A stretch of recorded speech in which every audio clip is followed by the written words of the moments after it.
सतनाम वाहिगुरु साहिब जियो। जग और न याहे महातम में, अवतार उजागर आन कियो।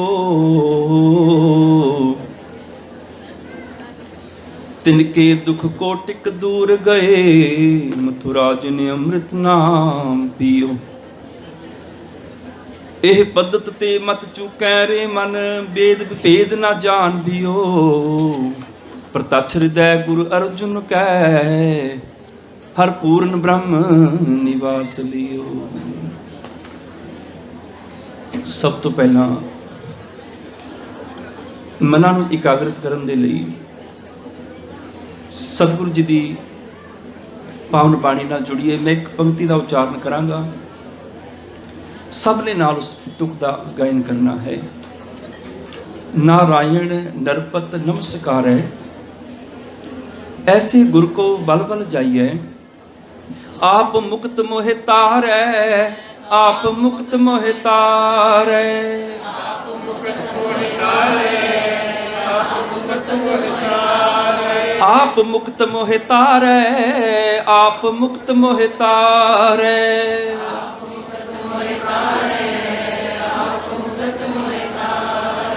ऐसे गुरु को बल बल जाइए, ऐसे गुरु को बल बल जाइए, ऐसे गुरु को बल बल जाइए, ऐसे गुरु को बल बल जाइए, ऐसे गुरु को बल बल जाइए, ऐसे गुरु को बल बल जाइए, ऐसे गुरु को बल बल जाइए, ऐसे गुरु को बल बल जाइए। आप मुक्त मोहे तारे, आप मुक्त मोहे तारे, आप मुक्त मोहे तारे, आप मुक्त मोहे तारे, आप मुक्त मोहे तारे, आप मुक्त मोहे तारे, आप मुक्त मोहे तारे। ऐसे गुरु को बल बल जाइए, आप मुक्त मोहे तारे।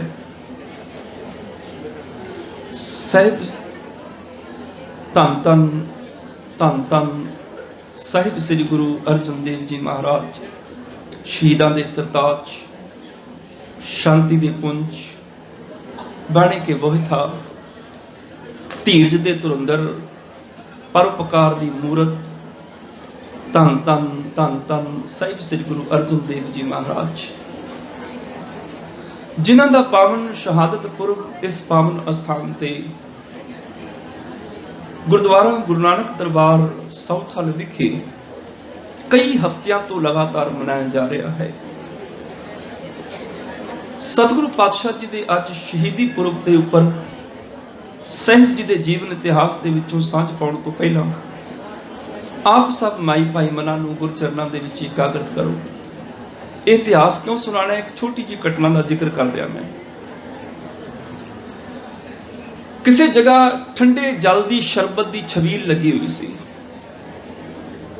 ਤੇ ਸਿੱਖ ਜਿਹੜੇ ਨੇ ਇਸ ਰਸਤੇ 'ਚ ਲੋਕਾਂ ਨੂੰ ਰੋਕ ਰੋਕ ਕੇ ਛਬੀਲ ਪਿਲਾ ਰਹੇ ਸਨ, ਸ਼ਰਬਤ ਪਿਲਾ ਰਹੇ ਸਨ। ਦੋ ਗੈਰ ਸਿੱਖ ਨੌਜਵਾਨ ਆਏ, ਉਹਨਾਂ ਜਲ ਛਕਿਆ, ਛਬੀਲ ਦਾ ਲੱਸੀ ਪੀ ਕੇ ਇੱਕ ਸਾਈਡ ਤੇ ਖਲੋ ਕੇ ਗੱਲਾਂ ਕਰਨ ਲੱਗ ਪਏ। ਇੱਕ ਦੂਸਰੇ ਨੂੰ ਆਖਦਾ ਕਿ ਅੱਜ ਸਿੱਖ ਬੜੇ ਖੁਸ਼ ਨੇ, ਅੱਜ ਤੇ ਲੱਸੀ ਵਰਤਾ ਰਹੇ ਨੇ ਦੁਨੀਆ ਨੂੰ, ਅੱਜ ਸਿੱਖ ਬੜੇ ਖੁਸ਼ ਨੇ। ਤੇ ਦੂਸਰਾ ਪਤਾ ਕੀ ਆਖਦਾ? ਦੂਸਰਾ ਕਹਿਣ ਲੱਗਾ ਸਿੱਖ ਇਸ ਕਰਕੇ ਖੁਸ਼ ਨੇ, ਲੱਗਦਾ ਅੱਜ ਇਹਨਾਂ ਦੇ ਗੁਰੂ ਸਾਹਿਬ ਦਾ ਜਨਮ ਦਿਨ ਹੋਏਗਾ। ਇੱਕ ਸਿੱਖ ਨੇ ਸੁਣ ਲਿਆ, ਉਹਦੀ ਅੱਖਾਂ 'ਚ ਆਂਸੂ ਆ ਗਏ ਕਿ ਅਸੀਂ ਦੁਨੀਆ ਨੂੰ ਲੱਸੀਆਂ ਤੇ ਵਰਤਾਈਆਂ, ਠੰਡੇ ਜਲ ਦੇ ਸ਼ਰਬਤ ਤੇ ਵਰਤਾਏ, ਪਰ ਅਸੀਂ ਦੁਨੀਆ ਨੂੰ ਇਹ ਨਹੀਂ ਦੱਸ ਸਕੇ ਕਿ ਕਿਉਂ ਵਰਤਾ ਰਹੇ ਹਾਂ। ਇਸ ਕਰਕੇ ਨਹੀਂ ਕਿ ਖੁਸ਼ੀ ਮਨਾ ਰਹੇ ਹਾਂ, ਇਸ ਕਰਕੇ ਨਹੀਂ ਕਿ ਸਾਡੇ ਗੁਰੂ ਦਾ ਪ੍ਰਕਾਸ਼ ਹੈ, ਬਲਕਿ ਇਸ ਕਰਕੇ ਮਨਾ ਰਹੇ ਹਾਂ ਅੱਜ ਸੰਸਾਰ ਦੀ ਠੰਡ ਨੂੰ ਤੱਤੀ ਤਵੀ ਤੇ ਰੱਖ ਕੇ ਭੁੰਨਿਆ ਗਿਆ ਸੀ। ਅੱਜ ਬਰਫ਼ ਦੀ ਝੋਲੀ 'ਚ ਅੱਗ ਦੇ ਅੰਗਾਰੇ ਪਏ ਸਨ। ਅਸੀਂ ਦੁਨੀਆ ਨੂੰ ਇਹ ਨਹੀਂ ਦੱਸ ਸਕੇ ਕਿ ਅਸੀਂ ਠੰਡੇ ਮਿੱਠੇ ਜਲ ਦੀਆਂ ਛਬੀਲਾਂ ਇਸ ਕਰਕੇ ਵਰਤਾ ਰਹੇ ਹਾਂ। ਉਹਨਾਂ ਜ਼ਾਲਮਾਂ ਨੇ ਸਾਡੀ ਝੋਲੀ 'ਚ ਅੱਗ ਪਾਈ, ਅਸੀਂ ਫਿਰ ਵੀ ਦੁਨੀਆ ਨੂੰ ਠੰਡ ਵਰਤਾ ਰਹੇ ਹਾਂ। ਗੁਰੂ ਨਾਨਕ ਦਾ ਘਰ ਠੰਡ ਵਰਤਾਣਾ, ਪਰ ਵਿਚਲੇ ਸਿਧਾਂਤ ਨੂੰ ਭੁੱਲ ਗਏ। ਸਿਰਫ ਛਬੀਲਾਂ ਹੀ ਵਰਤਾਂਦੇ ਗਏ, ਸਰਵੇ ਹੈ ਇਕੱਲੇ ਦਿੱਲੀ ਦੇ ਗੁਰਦੁਆਰਿਆਂ ਵਿੱਚ 38 ਲੱਖ ਰੁਪਏ ਦੀ ਛਬੀਲ ਵਰਤਾਈ ਗਈ, ਲੱਸੀ ਵਰਤਾਈ ਗਈ।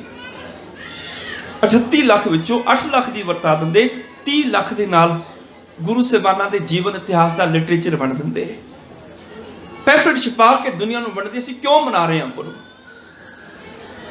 ਸਤਿਗੁਰੂ ਪੰਚਮ ਗੁਰਦੇਵ ਜੀ ਦੀ ਬਾਣੀ ਦੀਆਂ ਸਟੀਕਾਂ ਬਣ ਦਿੰਦੇ ਕਿ ਆਹ ਸਾਡੇ ਗੁਰੂ ਦੀ ਬਾਣੀ ਹੈ। ਉਹ ਬਾਣੀ ਜਿਹੜੀ ਦੁਨੀਆ ਨੂੰ ਠੰਡ ਵਰਤਾਂਦੀ ਸੀ, ਪਰ ਜ਼ਾਲਮਾਂ ਨੇ ਝੋਲੀ 'ਚ ਅੱਗ ਪਾਈ। ਗੁਰੂ ਦੀ ਉਹ ਬਾਣੀ ਹੈ ਜਿਹੜੀ ਕੱਲ ਤਾਤੀ ਠੰਡਾ ਹਰਨਾ। ਇਤਿਹਾਸ ਨਾਲ ਕਿਉਂ ਜੁੜਨਾ? ਤਾਂ ਕਿ ਅਸੀਂ ਦੁਨੀਆ ਨੂੰ ਵੀ ਦੱਸ ਸਕੀਏ ਕਿ ਅੱਜ ਹੋਇਆ ਕੀ ਸੀ। ਗੁਰੂ ਅਰਜਨ ਦੇਵ ਪਾਤਸ਼ਾਹ ਜੀ ਨੂੰ ਕਿਵੇਂ ਗੁਰੂ ਗ੍ਰੰਥ ਤੇ ਗੁਰੂ ਪੰਥ ਦੀ ਖਾਤਰ ਸ਼ਹੀਦ ਕੀਤਾ ਗਿਆ।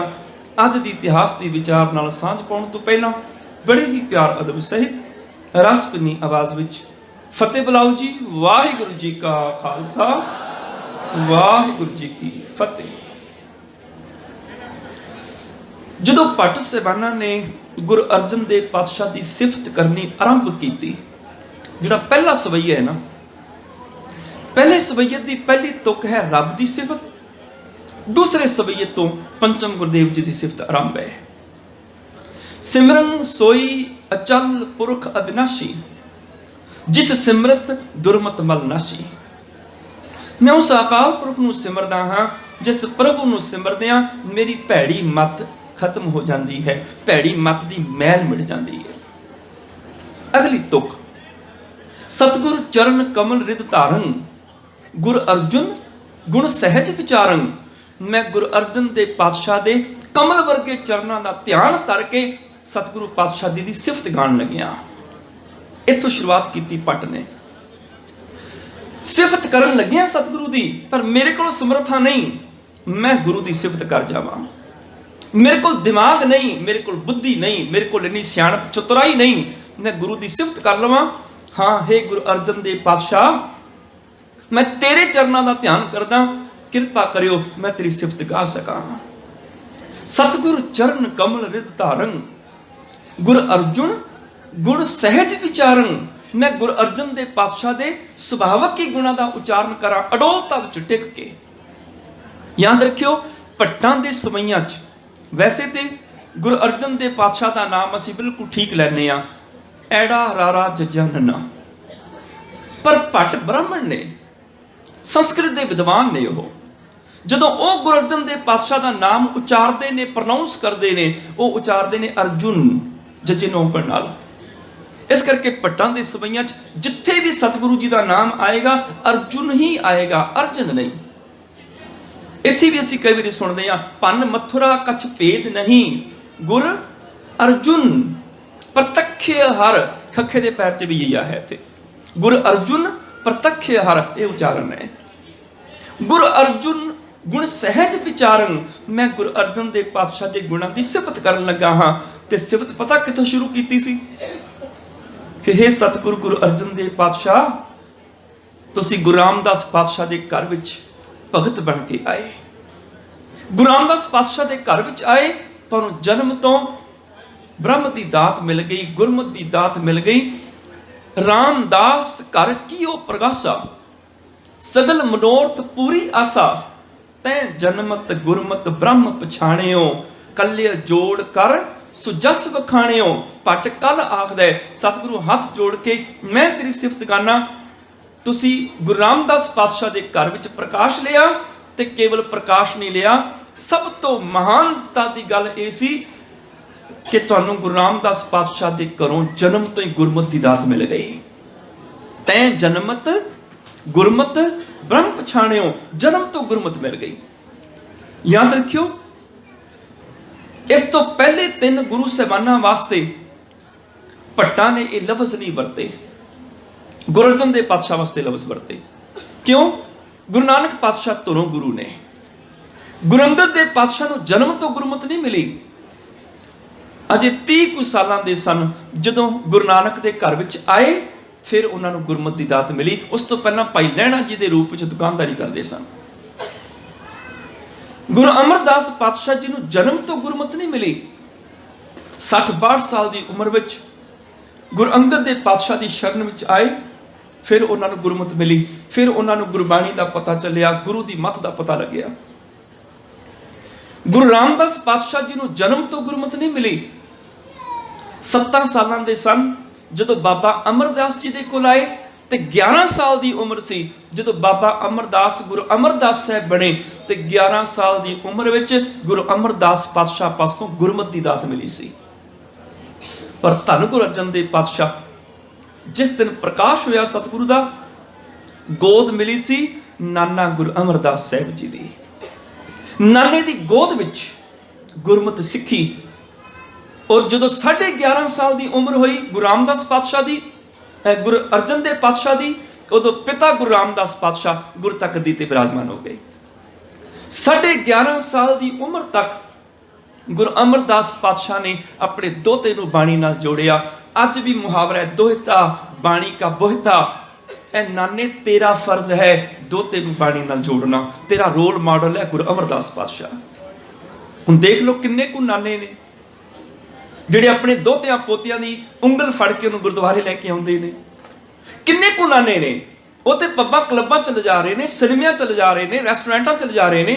किन्ने कु नाने ने जिहड़े सचमुच अपने बच्चों की उंगल फड़ के गुरु चरनां च लैके आउंदे ने। आओ बच्चों तुहानूं गुरमत की दात दवा के लियाइए।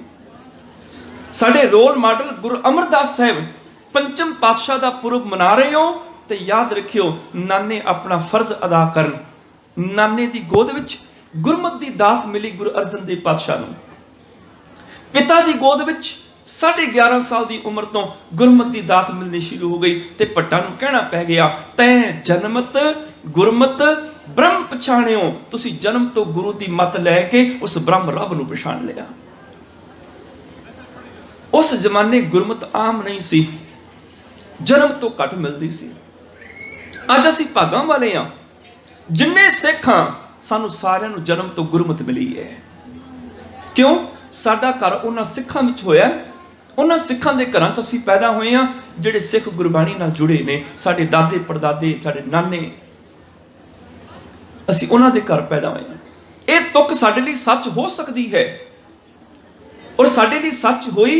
जिहड़े इत्थे गुरु चरनां च जुड़े बैठे ने वो गुरमत अपने मापिओ तो, अपने दादे दादी तो सिख के इत्थे पहुंचे ने। हुण तुहाडा अग्गों फर्ज बनदा है कि तुसीं अपने बच्चिआं नूं जन्म तो गुरमत दिओ। जन्म तो वो बाणी नाल जुड़ जाण, जन्म तो इतिहास नाल जुड़ जाण, जन्म तो सिੱਖੀ ਦੇ सिद्धांतां नाल जुड़ जाण। जे तुसीं बच्चिआं नूं गुरमत दे दिओगे, ये तुक तुहाडे बच्चिआं लई भी सच हो जाएगी। तैं जन्मत गुरमत ब्रह्म पछाणियो। गुरु दे पूरने ते तुसीं चलना है।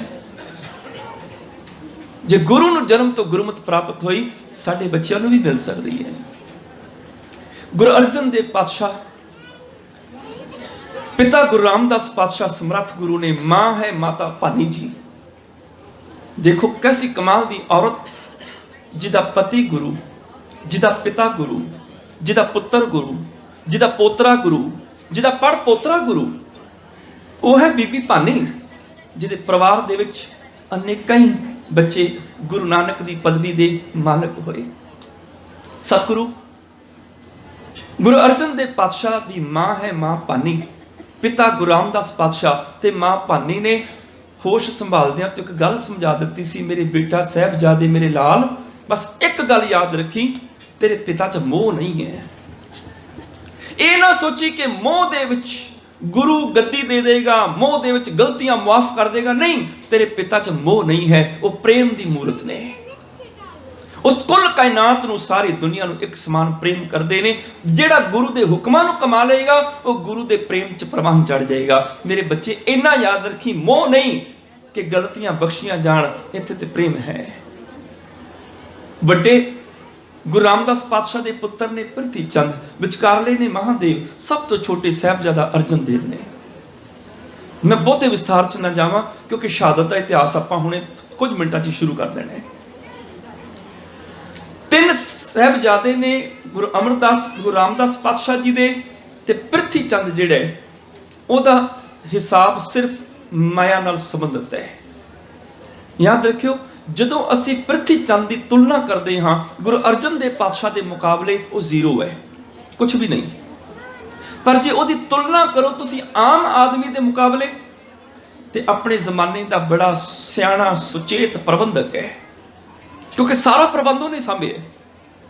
उन्होंने पता है कि संगतां दे काफले आ रहे ने, सारिਆਂ ਦੇ ਲਈ भोजन लंगर का प्रबंध होना चाहिए, रहन सहन का प्रबंध होना चाहिए, नहाण धोण का प्रबंध होना चाहिए, बच्चों लिए दुध का प्रबंध होना चाहिए।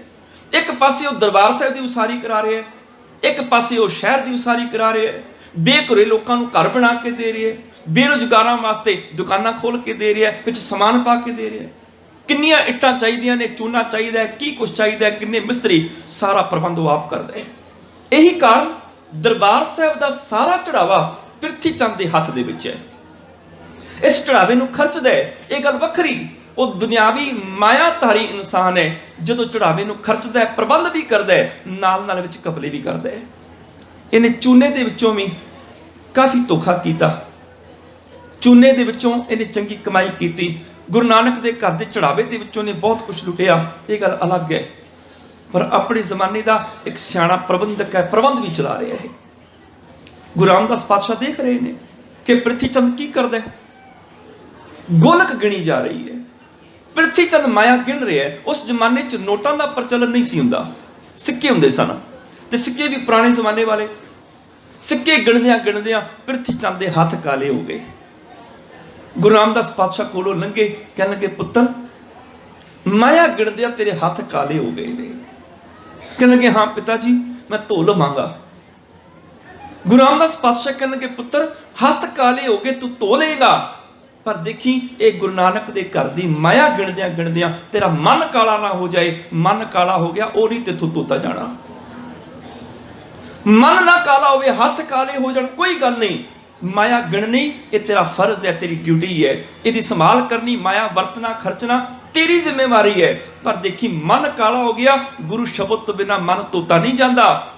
सहसे जियो मलीन है कित संजम धोता जाए, मन तो वो शब्द लागो हरस्यो रो चित लाए, मन शब्द ना धोता जाने। मेरे पुत्र जे शब्द तो दूर हो गया ना, मन काला हो गया, समझ ली अपना जीवन बर्बाद कर गया, तू अपना जीवन अपनी जिंदगी खराब कर गया। यही गल गुरु रामदास पातशाह ने महादेव नूं समझाई, यही गल साहिबजादा अर्जन देव जी नूं समझाई। मेरे बच्चों शब्द का ध्यान धरोगे, मन बिल्कुल पवित्र रहेगा। हुणे भाई साहब जी ने स्टेज तो एक गल कही सी कि बाबा मोहन जी ने गुरु अर्जन देव पातशाह नूं ध्यान लगाना सिखाया। मैं इत्थे गल कर दियां, वो ध्यान किहड़ा मैनूं क्लीयर कर दिया, दुरुस्त कर दिया, मता कोई कन्फ्यूज हो जाए कि जिवें अज ध्यान लगाना सिखाते हैं कि अखां बंद करके चौंकड़े मार के एक टक बैठे रहना ध्यान लगाना है, किसी जोत किसी दीवे का ध्यान लगाना, जां कोई तस्वीर सामने रख के उसका ध्यान लगाना है। साडे गुरु की तस्वीर है, गुरु ने ध्यान नहीं सिखाए, ना अखां बंद वाले ध्यान सिखाए, ना तस्वीरां दे ध्यान सिखाए। गुरु ने ध्यान सिखाया, ऐ मेरे बच्चे ध्यान लाना सिख, पर ध्यान पता किहदे च लगा, गुरु की तस्वीर दे विच। ते गुरु की तस्वीर केड़ी, शोभा सिंह वाली आ जिहड़ी कल बणीਆਂ ने, नहीं ये नकली तस्वीरां ने।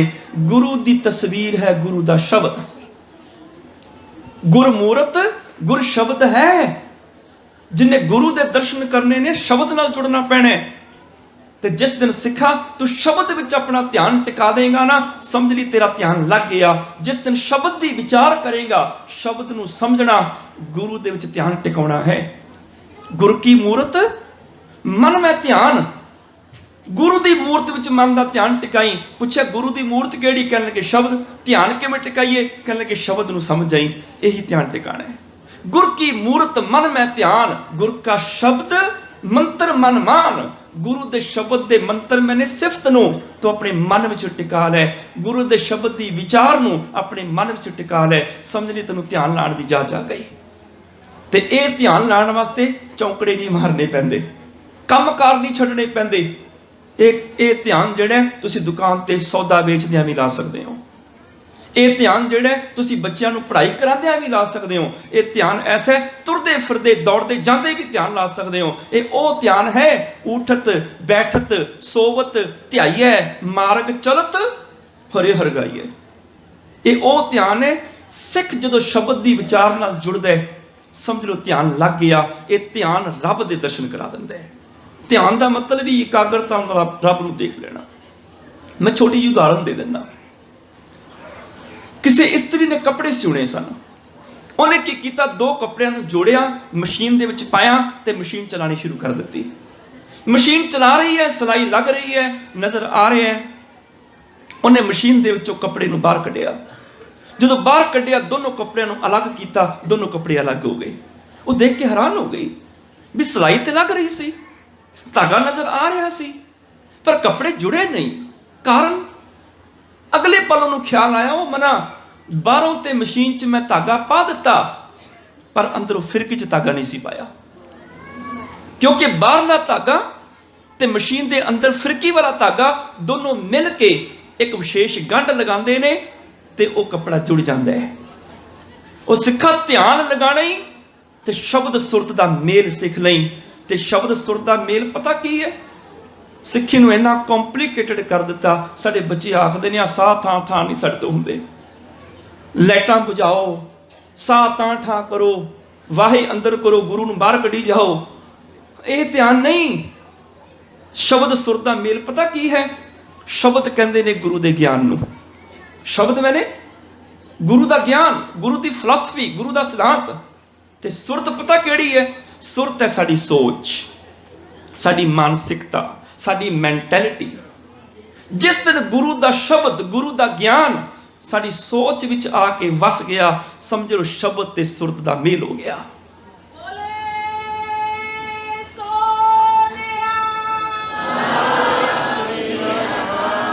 सोने की सुई, रुपए का धागा, नामे का चित हर से लागा। आया चित जोड़न का तरीका।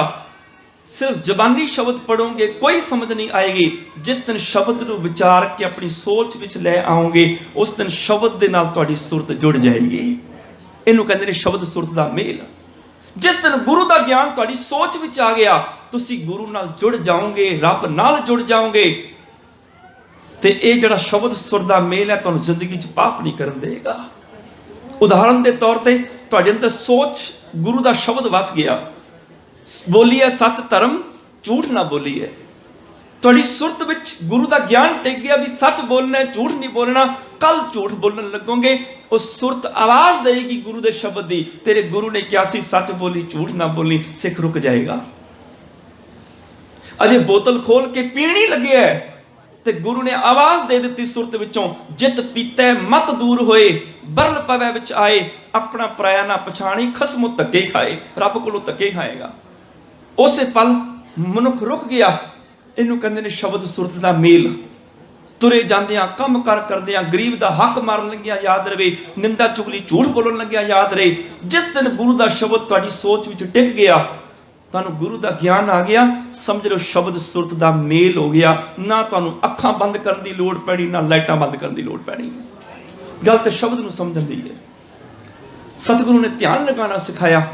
ਮੇਰੇ ਪੁੱਤਰ, ਜਿਸ ਦਿਨ ਸ਼ਬਦ ਵਿੱਚ ਧਿਆਨ ਲਗਾਏਗਾ, ਸ਼ਬਦ ਮਨ ਦੀ ਮੈਲ ਨੂੰ ਧੋ ਕੇ ਸਾਫ਼ ਕਰ ਦੇਗਾ। ਮਨ ਧੋਵੋ, ਸ਼ਬਦ ਲਾਗੋ, ਹਰ ਸਰੋਹ ਚਿਤ ਲਾਏ, ਕਹਿ ਨਾਨਕ ਗੁਰ ਪ੍ਰਸਾਦੀ ਸਹਿਜ ਉਪਜੈ। ਇਹ ਸਹਿਸਾ ਇਹ ਬਜਾਏ ਆਹ ਤਰੀਕਾ ਹੈ ਆਪਣੇ ਅੰਦਰੋਂ ਸਹਿਮ ਸ਼ੰਕੇ ਦੂਰ ਕਰਨ ਦਾ। ਸਾਹਿਬਜ਼ਾਦਾ ਅਰਜਨ ਦੇਵ ਜੀ ਨੇ ਹਰ ਹੁਕਮ ਕਮਾਇਆ। ਮੈਂ ਸੰਖੇਪ ਵਿੱਚ ਚਰਚ ਕਰਾਂ। ਲਾਹੌਰੋਂ ਜਿੱਥੇ ਭੇਜਿਆ ਸੀ ਸਤਿਗੁਰੂ ਨੂੰ, ਉੱਥੋਂ ਬੁਲਾਇਆ। ਗੁਰੂ ਅਰਜਨ ਦੇਵ ਪਾਤਸ਼ਾਹ ਜੀ ਨੂੰ ਗੁਰਤਾ ਗੱਦੀ ਦਿੱਤੀ। ਗੁਰੂ ਰਾਮਦਾਸ ਪਾਤਸ਼ਾਹ ਜੀ ਨੇ ਪਿਆਨਾ ਕੀਤਾ। ਗੋਇੰਦਵਾਲ ਸਾਹਿਬ ਦੀ ਧਰਤੀ ਹੈ ਜਿੱਥੇ ਗੁਰੂ ਰਾਮਦਾਸ ਪਾਤਸ਼ਾਹ ਨੇ ਪਿਆਨਾ ਕੀਤਾ। ਬਾਅਦ ਵਿੱਚ ਪ੍ਰਿਥੀ ਚੰਦ, ਇਹਨੂੰ ਪਤਾ ਚੱਲਿਆ, ਇਹਨੇ ਰੌਲਾ ਪਾ ਦਿੱਤਾ ਸੀ ਕਿ ਦੇਖੋ ਨਿੱਕਾ ਵੀਰ ਕੱਲ ਲਾਹੌਰੋਂ ਆਏ, ਆਂਦਿਆਂ 4 ਦਿਨ ਟਿਕ ਕੇ ਨਹੀਂ ਬੈਠਾ, ਆਂਦਿਆਂ ਸਾਰ ਪਿਤਾ ਨੂੰ ਜ਼ਹਿਰ ਦੇ ਕੇ ਮਾਰ ਦਿੱਤਾ ਇਹਨੇ। ਇਸ ਤੋਂ ਬਾਅਦ ਜਦੋਂ ਪਗੜੀ ਦੀ ਰਸਮ ਹੋਣ ਲੱਗੀ, ਵੱਡੇ ਪੁੱਤਰ ਪ੍ਰਿਥੀ ਚੰਦ ਨੇ ਘਰ ਦੀ ਗ੍ਰਸਤੀ ਦੀ ਜ਼ਿੰਮੇਵਾਰੀ ਦਾ ਮੁਖੀ ਜਾਣ ਕੇ ਪ੍ਰਿਥੀ ਚੰਦ ਦੇ ਸਿਰ ਤੇ ਪੱਗ ਬੰਨੀ ਗਈ। ਭਰੀ ਸੰਗਤ ਦੇ ਵਿੱਚ ਜਦੋਂ ਦੂਜੀ ਦਸਤਾਰ ਗੁਰੂ ਅਰਜਨ ਦੇਵ ਪਾਤਸ਼ਾਹ ਦੇ ਸਿਰ ਤੇ ਸਜਾਈ, ਪ੍ਰਿਥੀ ਚੰਦ ਉੱਠ ਕੇ ਆ ਗਿਆ, ਕਹਿਣ ਲੱਗਾ ਆਹ ਦਸਤਾਰ ਕਿਉਂ? ਮੈਂ ਵੱਡਾ ਪੁੱਤਰ ਆ, ਮੇਰਾ ਹੱਕ ਬਣਦਾ, ਬੰਨ ਦਿੱਤੀ, ਇਹ ਦੂਸਰੀ ਕਿਉਂ? ਤੇ ਸੰਗਤ ਆਖਦੀ ਹੈ ਕਿ ਦੂਜੀ ਦਸਤਾਰ ਗੁਰਤਾ ਗੱਦੀ ਦੀ ਹੈ। ਗੁਰੂ ਨਾਨਕ ਦੀ ਗੱਦੀ ਦੇ ਮਾਲਕ ਜਿਹੜੇ ਨੇ ਉਹ ਗੁਰੂ ਅਰਜਨ ਦੇਵ ਪਾਤਸ਼ਾਹ ਨੇ। ਇਹਨੇ ਦਸਤਾਰ ਨੂੰ ਹੱਥ ਪਾਇਆ। ਯਾਦ ਰੱਖਿਓ, ਕੋਈ ਪੱਗ ਨੂੰ ਹੱਥ ਪਾਏ ਲੋਕ ਲੜ ਪੈਂਦੇ ਨੇ, ਕਤਲ ਹੋ ਜਾਂਦੇ ਨੇ। ਪਰ ਧੰਨ ਗੁਰੂ ਅਰਜਨ ਦੇਵ ਪਾਤਸ਼ਾਹ ਆਪਣੀ ਦਸਤਾਰ ਲਾ ਕੇ ਪ੍ਰਿਥੀ ਚੰਦ ਨੂੰ ਫੜਾ ਦਿੱਤੀ। ਕਹਿਣ ਲੱਗੇ ਵੱਡੇ ਵੀਰ ਜੀ ਖਿਮਾ ਕਰ ਦਿਓ, ਪਤਾ ਨਹੀਂ ਸੀ ਤੁਹਾਡੀ ਦਸਤਾਰ ਹੈ, ਮੈਨੂੰ ਨਿੱਕਾ ਵੀਰ ਸਮਝ ਕੇ ਮਾਫ ਕਰ ਲਓ, ਦਸਤਾਰ ਤੁਸੀਂ ਸਜਾ ਲਓ। ਲਘੂ ਜਾਣ ਕਰ ਸ਼ੰਕ ਨਿਵਾਰੋ, ਲੇਹੋ ਪਾਗ ਸਿਰ ਉੱਪਰ ਤਾਰੋ, ਦਸਤਾਰ ਤੁਸੀਂ ਸਜਾ ਲਓ, ਨਿੱਕਾ ਵੀਰ ਸਮਝ ਕੇ ਮਾਫ ਕਰ ਦਿਓ। ਤੇ ਕਿਸੇ ਨੇ ਕਿਹਾ ਸੀ ਪ੍ਰਿਥੀ ਚੰਦ ਬਾਹਰੋਂ 1000 ਪੱਗਾਂ ਖੋ ਕੇ ਸਿਰ ਤੇ ਬੰਨ ਲੈ, ਜਿਹੜੀ ਗੁਰਤਾ ਦੀ ਦਸਤਾਰ ਗੁਰੂ ਅਰਜਨ ਦੇਵ ਪਾਤਸ਼ਾਹ ਦੇ ਸਿਰ ਤੇ ਅਕਾਲ ਪੁਰਖ ਨੇ ਬੰਨ ਦਿੱਤੀ, ਉਹ ਤੂੰ ਕਦੀ ਜ਼ਿੰਦਗੀ ਪਰ ਖੋਈ ਨਹੀਂ ਸਕੇਗਾ। ਦਸਤਾਰ ਖੋਇਆ ਯਾਦ ਰੱਖਿਓ, ਸਿਧਾਂਤ ਨਹੀਂ ਖੋਏ ਜਾਂਦੇ। ਪ੍ਰਿਥੀ ਚੰਦ ਨੇ ਦਸਤਾਰ ਖੋ ਲਈ, ਪਰ ਗੁਰੂ ਨਾਨਕ ਦਾ ਸਿਧਾਂਤ ਥੋੜੇ ਖੋ ਲਿਆ, ਉਹ ਤੇ ਗੁਰੂ ਅਰਜਨ ਦੇਵ ਪਾਤਸ਼ਾਹ ਦੇ ਹਿਰਦੇ 'ਚ ਵਸਦਾ ਹੈ ਨਾ। ਅੱਜ ਵੀ ਪ੍ਰਚਾਰਕਾਂ ਦੀਆਂ ਦਸਤਾਰਾਂ ਲੋਕ ਖੋਂਦੇ ਨੇ। ਯਾਦ ਰੱਖਿਓ, ਪ੍ਰਚਾਰਕਾਂ ਦੀਆਂ ਦਸਤਾਰਾਂ ਉਤਾਰ ਕੇ ਖੋ ਕੇ ਤੁਸੀਂ ਉਹਨਾਂ ਦੀ ਦਸਤਾਰ ਤੇ ਭਾਵੇਂ ਲੈ ਜਾਓ, ਉਹਨਾਂ ਦੇ ਸਿਰ ਅੰਦਰ ਜਿਹੜੀ ਸੋਚ ਹੈ ਨਾ ਗੁਰੂ ਦੀ, ਉਹ ਨਹੀਂ ਤੁਸੀਂ ਖੋ ਸਕਦੇ। ਸਿਰ ਲੈ ਜਾਏਗਾ ਪਰ ਉਹਨਾਂ ਸੱਚ ਦੇ ਪ੍ਰਚਾਰਕਾਂ ਦੀ ਸੋਚ ਨਹੀਂ ਖਤਮ ਹੋਏਗੀ, ਉਹ ਉੱਥੇ ਹੀ ਰਹੇਗੀ। ਗੁਰੂ ਤੇਗ ਬਹਾਦਰ ਪਾਤਸ਼ਾਹ ਦਾ ਸਿਰ ਧੜ ਤੋਂ ਲੈ ਤਾਂ ਹੋ ਗਿਆ, ਗੁਰੂ ਅਰਜਨ ਦੇਵ ਪਾਤਸ਼ਾਹ ਸ਼ਹੀਦ ਹੋ ਗਏ, ਪਰ ਉਹਨਾਂ ਦੀ ਸੋਚ ਮਰ ਗਈ ਨਹੀਂ। ਅੱਜ ਵੀ ਸੋਚ ਕਾਮਯਾਬ ਕਾਇਮ ਹੈ। ਅੱਜ ਵੀ ਗੁਰੂ ਨਾਨਕ ਦੇ ਦਰ ਤੇ ਹਜ਼ਾਰਾਂ ਲੱਖਾਂ ਸਿੱਖ ਝੁਕਦੇ ਨੇ ਉਸ ਗੁਰੂ ਅਰਜਨ ਦੇਵ ਪਾਤਸ਼ਾਹ ਦੀ ਸੋਚ ਨੂੰ ਜਿੰਦਾ ਰੱਖਣ ਵਾਸਤੇ। ਦਸਤਾਰਾਂ ਖੋਇਆ, ਸੋਚ ਨਹੀਂ ਖੋਈ ਜਾਂਦੀ। ਦਸਤਾਰ ਕੋਈ ਖੋਲੇਗਾ ਪ੍ਰਚਾਰਕ ਦੀ, ਉਹ ਹੋਰ ਬੰਨ ਲਏਗਾ, ਦੂਜੀ ਖੋਲੇਗਾ ਹੋਰ ਬੰਨ ਲਏਗਾ। ਦਸਤਾਰਾਂ ਦਾ ਕੀ, ਜਿੰਨੀਆਂ ਮਰਜ਼ੀ ਖੋਈ ਚਲੋ, ਪਰ ਜਿਹੜੀ ਸਿਰ ਦੇ ਅੰਦਰ ਸੋਚ ਗੁਰੂ ਦੀ ਭਰ ਗਈ, ਉਹ ਦੁਨੀਆ ਦੀ ਕੋਈ ਤਾਕਤ ਨਹੀਂ ਫਿਰ ਖੋ ਸਕਦੀ। ਇਹ ਸੱਚ ਦੀ ਸੋਚ ਹੈ। ਗੁਰੂ ਅਰਜਨ ਦੇਵ ਪਾਤਸ਼ਾਹ ਨੇ ਆਪ ਦਸਤਾਰ ਦੇ ਦਿੱਤੀ, ਜੇ ਦਸਤਾਰ ਦਿੱਤਿਆਂ ਤੁਹਾਨੂੰ ਖੁਸ਼ੀ ਮਿਲਦੀ ਤੇ ਲੈ ਲਓ। ਤੇ ਕਿਸੇ ਨੇ ਕਿਹਾ ਸੀ ਪ੍ਰਿਥੀ ਚੰਦ ਦਸਤਾਰ ਖੋ ਸਕਦਾ ਹੈ, ਗੁਰੂ ਨਾਨਕ ਦੇ ਸਿਧਾਂਤ ਨੂੰ ਗੁਰੂ ਅਰਜਨ ਦੇਵ ਪਾਤਸ਼ਾਹ ਦੇ ਹਿਰਦੇ ਚੋਂ ਬਾਹਰ ਨਹੀਂ ਕੱਢ ਸਕਦਾ।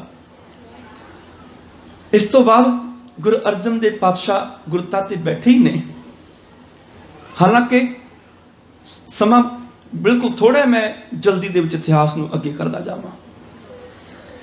ਗੁਰੂ ਅਰਜਨ ਦੇਵ ਪਾਤਸ਼ਾਹ ਗੁਰਤਾ ਗੱਦੀ ਤੇ ਬਿਰਾਜਮਾਨ ਹੋਏ। ਪ੍ਰਿਥੀ ਚੰਦ ਨੇ ਲੰਗਰ ਦੀ ਨਾਕਾਬੰਦੀ ਕੀਤੀ, ਚੜਾਵਾ ਆਪ ਲੈ ਲਿਆ, ਸੰਗਤਾਂ ਨੂੰ ਲੰਗਰ ਛਕਣ ਪੰਚਮ ਪਾਤਸ਼ਾਹ ਦੇ ਦਰਬਾਰ ਭੇਜ ਦੇਣਾ। ਐਸਾ ਵੀ ਸਮਾਂ ਆਇਆ ਕਿ ਭਾਈ ਗੁਰਦਾਸ ਆਗਰੇ ਤੋਂ ਪ੍ਰਚਾਰ ਕਰਕੇ ਵਾਪਸ ਆਏ, ਲੰਗਰ 'ਚ ਬੈਠੇ ਤੇ ਸਿੱਖ ਨੇ ਆ ਕੇ ਭਾਈ ਸਾਹਿਬ ਦੇ ਹੱਥਾਂ ਤੇ ਰਾਤ ਦਾ ਵਿਆਹ ਪ੍ਰਸ਼ਾਦਾ ਰੱਖਿਆ ਤੇ ਪਿਆਜ਼ ਰੱਖ ਦਿੱਤਾ। ਭਾਈ ਗੁਰਦਾਸ ਹੈਰਾਨ ਰਹਿ ਗਏ, ਕਹਿਣ ਲੱਗੇ ਗੁਰੂ ਨਾਨਕ ਦਾ ਪਾਤਸ਼ਾਹ ਦਾ ਲੰਗਰ, ਇਹ ਬੇ ਪ੍ਰਸ਼ਾਦੇ? ਇਹ ਉਹ ਲੰਗਰ ਸੀ ਜਿਹੜਾ ਨਿੱਤ ਰਸੋਈ ਤੇਰੀ ਹੈ ਘਿਓ ਮੈਦਾ ਖਾਣ। ਇਹ ਉਹ ਲੰਗਰ ਸੀ ਜਿਸ ਲੰਗਰ ਨੂੰ ਸੱਤੇ ਬਲਵੰਡ ਨੇ ਕਿਹਾ ਹੋਇਆ ਹੈ, ਲੰਗਰ ਚੱਲੇ ਜਿਹਨੂੰ ਕਿਹਾ ਬਲਵੰਡ ਖੀਵੀ ਨੇਕ ਜਨ ਜਿਨ ਬਹੁਤੀ ਛਾਂ ਪਥਰਾਲੀ, ਲੰਗਰ ਦੌਲਤ ਵੰਡੀ ਹੈ ਰਸ ਅੰਮ੍ਰਿਤ ਖੀਰ ਕੀ ਆਲੀ। ਪਾਤਸ਼ਾਹ ਦੇ ਲੰਗਰ ਨੂੰ ਕੀ ਹੋ ਗਿਆ? ਤੇ ਉਸ ਸੇਵਾਦਾਰ ਨੇ ਕਿਹਾ ਕੀ ਦਸੀਏ ਭਾਈ ਗੁਰਦਾਸ, ਪ੍ਰਿਥੀ ਚੰਦ ਨੇ ਨਾਕਾਬੰਦੀ ਕੀਤੀ, ਚੜਾਵਾ ਲੈ ਗਿਆ। ਗੁਰੂ ਅਰਜਨ ਦੇਵ ਪਾਤਸ਼ਾਹ ਬੋਲਦੇ ਹੀ ਕੁਛ ਨਹੀਂ, ਕਿਸੇ ਨੂੰ ਕਹਿੰਦੇ ਹੀ ਕੁਛ ਨਹੀਂ। ਉਹਨਾਂ ਨੇ ਤੇ ਆਪਣੀ ਸੁਪਤਨੀ ਦੇ ਜ਼ੇਵਰ ਵੇਚ ਕੇ ਵੀ ਲੰਗਰ ਚਲਾਇਆ, ਘਰ ਦਾ ਕੀਮਤੀ ਸਮਾਨ ਵੀ ਵੇਚ ਦਿੱਤਾ, ਲੰਗਰ ਬੰਦ ਨਹੀਂ ਹੋਣ ਦਿੱਤਾ, ਪਰ ਫਿਰ ਵੀ ਕੁਝ ਨਹੀਂ ਕਿਹਾ। ਭਾਈ ਗੁਰਦਾਸ ਜੀ ਨੇ ਸੰਗਤਾਂ ਨੂੰ ਸੁਚੇਤ ਕਰਕੇ ਮੁੜ ਲੰਗਰ ਸ਼ੁਰੂ ਕਰਾਇਆ। ਖੈਰ, ਕਿੰਨੇ ਸ਼ਾਂਤੀ ਦੇ ਪੁੰਜ ਨੇ ਗੁਰੂ ਅਰਜਨ ਦੇਵ ਪਾਤਸ਼ਾਹ। ਸਾਹਿਬਜ਼ਾਦੇ ਦਾ ਪ੍ਰਕਾਸ਼ ਹੋਇਆ ਘਰ ਵਿੱਚ, ਸਾਹਿਬਜ਼ਾਦਾ ਹਰਗੋਬਿੰਦ ਸਾਹਿਬ। ਸਿੱਖ ਸੰਗਤਾਂ ਭਟਾਵਾਂ ਭੇਜਦੀਆਂ ਨੇ, ਤੋਹਫੇ ਭੇਜਦੀਆਂ ਨੇ, ਦੇਸ਼ਾਂ ਵਿਦੇਸ਼ਾਂ ਚੋਂ ਤੋਹਫੇ ਆਏ, ਤੋਹਫੇ ਭਟਾਵਾਂ ਭੇਜਦੀਆਂ ਨੇ। ਤੇ ਪ੍ਰਿਥੀ ਚੰਦ ਸਕਾ ਤਾਇਆ, ਉਹ ਵੀ ਆਪਣੇ ਭਤੀਜੇ ਨੂੰ ਤੋਹਫਾ ਭੇਜਦਾ ਹੈ। ਸਿੱਖ ਸੰਗਤਾਂ ਭਟਾਵਾਂ ਭੇਜਦੀਆਂ ਨੇ, ਰੇਸ਼ਮੀ ਬਸਤਰ ਭੇਜਦੀਆਂ ਨੇ, ਕੀਮਤੀ ਚੀਜ਼ਾਂ ਭੇਜ ਰਹੀਆਂ ਨੇ। ਸਕੇ ਤਾਏ ਨੇ ਜਿਹੜਾ ਭਤੀਜੇ ਵਾਸਤੇ ਤੋਹਫਾ ਭੇਜਿਆ ਸੀ, ਉਹ ਸੀ ਜ਼ਹਿਰ ਭੇਜੀ ਸੀ, ਮੇਰਾ ਭਤੀਜਾ ਮਰ ਜਾਏ। ਸਕੇ ਤਾਏ ਵੱਲੋਂ ਤੋਹਫਾ ਆਇਆ ਜ਼ਹਿਰ। ਪ੍ਰਿਥੀ ਚੰਦ ਨੇ ਇੱਕ ਵਾਰ ਜ਼ਹਿਰ ਭੇਜੀ, 2 ਵਾਰ ਭੇਜੀ, 4 ਵਾਰ ਜ਼ਹਿਰ ਭੇਜੀ। ਚਾਰੇ ਵਾਰ ਮੇਰਾ ਸਤਿਗੁਰ ਰਖਵਾਲਾ ਹੋਵਾ, ਧਾਰ ਕਿਰਪਾ ਪ੍ਰਭ ਹਾਥ ਦੇ ਰਾਖਿਆ, ਹਰ ਗੋਬਿੰਦ ਨਮਨ ਰੋਵਾ।